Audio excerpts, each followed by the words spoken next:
Meet the new $100 bill, the world's most popular banknote. The United States Federal Reserve just announced that its redesigned $100 bills will go into circulation on October 8.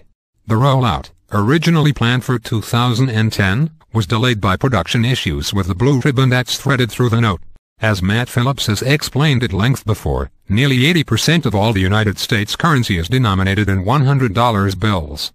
There were more than 820 million Ben Franklins out in the world at the end of last year, making it the most popular banknote, by value, among the world's major currencies. Here are the circulation figures for the euro. The 50 euros note is the currency's most popular by quantity and value.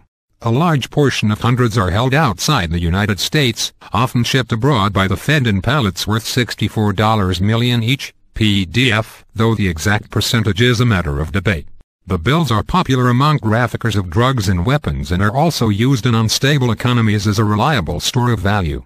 The new $100 bills include security features designed to thwart counterfeiters, which you can read about here. They still feature Franklin, one of only two people on the United States banknote who was never president of the country.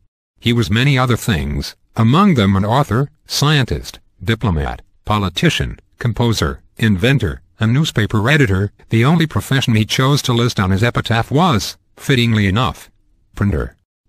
Franklin's collar is now festooned with "The United States of America" in tiny lettering, and another, ghostly visage of him appears when the bill is held up to light.